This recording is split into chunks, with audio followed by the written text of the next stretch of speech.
This channel does not promote any violent, harmful, or illegal activities. All content provided by this channel is meant for an educational purpose only.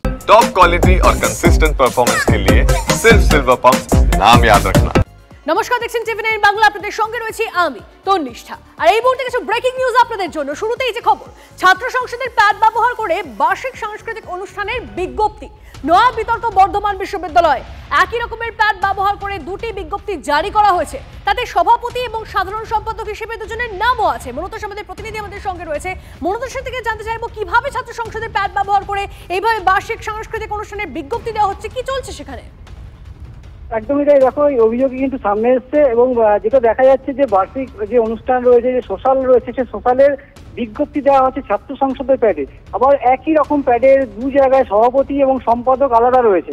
এবং এই ঘটনাকে কেন্দ্র করে কিন্তু যে বিরোধী ছাত্র সংগঠন এসএফআই তারা যেটা অভিযোগ করছে যে যেখানে ছাত্র সংসদই নেই, দীর্ঘদিন ধরে নির্বাচন হয়নি, সেই জায়গায় দাঁড়িয়ে ছাত্র সংসদের প্যাড ব্যবহার করে কিভাবে বিজ্ঞপ্তি প্রকাশ করা যায়। এবং একটা প্যাড নয়, একাধিক মানে দুটো প্যাডে একই বিষয়ে বিজ্ঞপ্তি জারি করা হয়েছে। সেক্ষেত্রে দুজন ছাত্র সংসদের সভাপতি আলাদা, দুজন সম্পাদক আলাদা।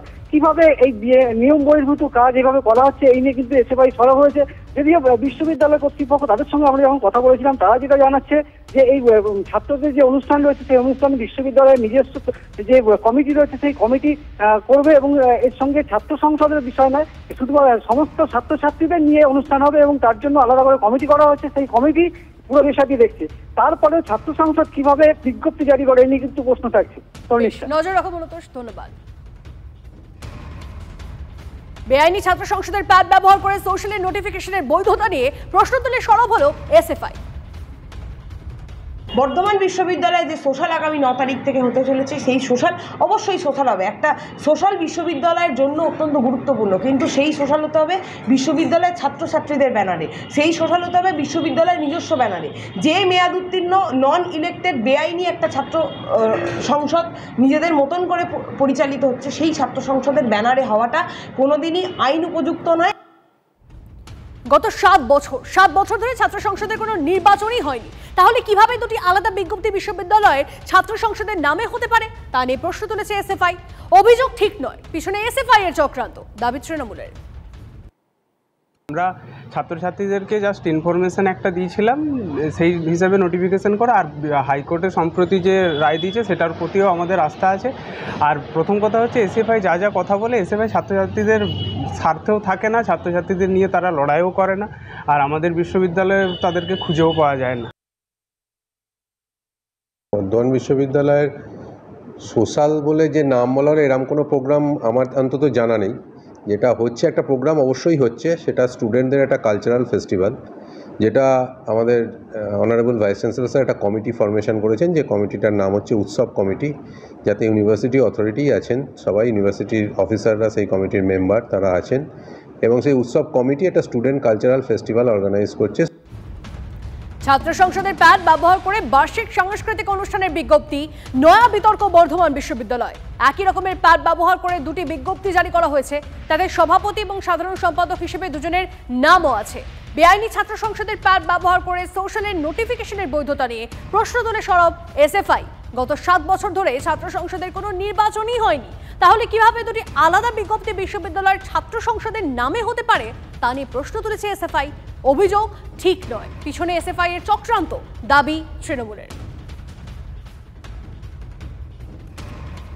আরো একবার আপনাদেরকে জানিয়ে রাখি যে খবরে এই মুহূর্তে নজর, ছাত্র সংসদের প্যাড ব্যবহার করে বার্ষিক সাংস্কৃতিক অনুষ্ঠানের বিজ্ঞপ্তি, নয়া বিতর্ক বর্ধমান বিশ্ববিদ্যালয়। একই রকমের প্যাড ব্যবহার করে দুটি বিজ্ঞপ্তি জারি করা হয়েছে এবং তাতে সভাপতি, সাধারণ সম্পাদক হিসেবে দুজনের নামও আছে। কিভাবে এই ছাত্র সংসদের প্যাড ব্যবহার করা হচ্ছে, সেই নিয়েই সমস্ত প্রশ্ন। বেআইনি ছাত্র সংসদের প্যাড ব্যবহার করে সোশ্যালের নোটিফিকেশনের বৈধতা নিয়ে প্রশ্ন তুলে সরব এসএফআই। গত 7 বছর ধরে ছাত্র সংসদের কোনো নির্বাচন হয়নি, তাহলে কিভাবে দুটি আলাদা বিজ্ঞপ্তি বিশ্ববিদ্যালয়ের ছাত্র সংসদের নামে হতে পারে, তা নিয়ে প্রশ্ন তুলেছে এসএফআই। অভিযোগ ঠিক নয়, পিছনে এসএফআই এর চক্রান্ত, দাবি তৃণমূলের।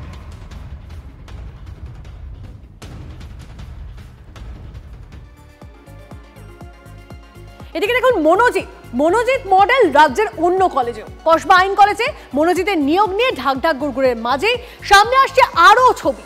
নন্দীগ্রাম সীতানন্দ কলেজের অস্থায়ী কর্মী কলেজেরই টিএমসিপি সভাপতি। আবার উত্তরপাড়া রাজা প্যারীমোহন কলেজে 10 তৃণমূল ছাত্র পরিষদের সদস্যকে অস্থায়ী কর্মী হিসেবে নিয়োগ করা হয়।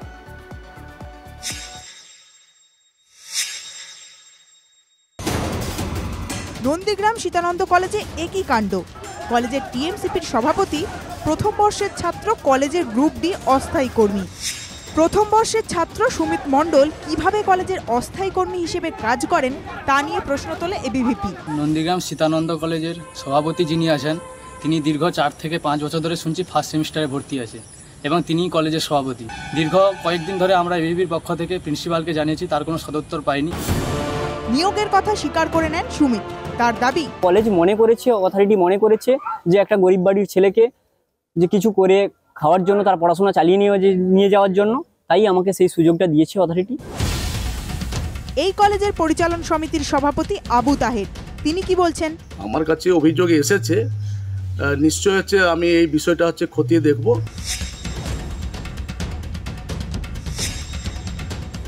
একই ছবি হুগলির উত্তরপাড়া রাজা প্যারীমোহন কলেজে। এই কলেজে 2016 সাল পর্যন্ত মোট 27 জন অস্থায়ী কর্মী নিয়োগ হয়। অভিযোগ, তাদের মধ্যে 10 জন তৃণমূল ছাত্র পরিষদের। বিজেপির অভিযোগ, প্যারীমোহন কলেজ দুর্নীতির আখড়া হয়ে উঠেছে। তৃণমূল ছাত্র পরিষদের নেতা হলেই সেই তৃণমূল ছাত্র পরিষদের নেতাকে ওই কলেজের অভ্যন্তরে অস্থায়ী চাকরি দেওয়া হয়। আদতে দাঁড়িয়ে রাজা প্যারীমোহন কলেজটা একটা জায়গায় গিয়ে দাঁড়িয়েছে দুর্নীতিবাজদের আতুরঘর। চাকরি যে কোনো বেকারের জীবনে প্রয়োজন আমি মনে করি, সে বেকার রাজনীতি করুক চাই না করুক, কিন্তু এটা সিপিএম এর বলার কোনো অধিকার নেই যে তৃণমূলের লোকেরা চাকরি পেয়েছে। আমরা দেখেছি সব পার্টি মেম্বার 1 লক্ষ টাকা মাইনে পাচ্ছে। কসবার আইন কলেজে অস্থায়ী কর্মী হিসেবে চাকরি দেওয়া হয়েছিল তৃণমূল কর্মী ও তৃণমূল ছাত্র পরিষদের নেতা মনোজিৎ মিশ্রকে।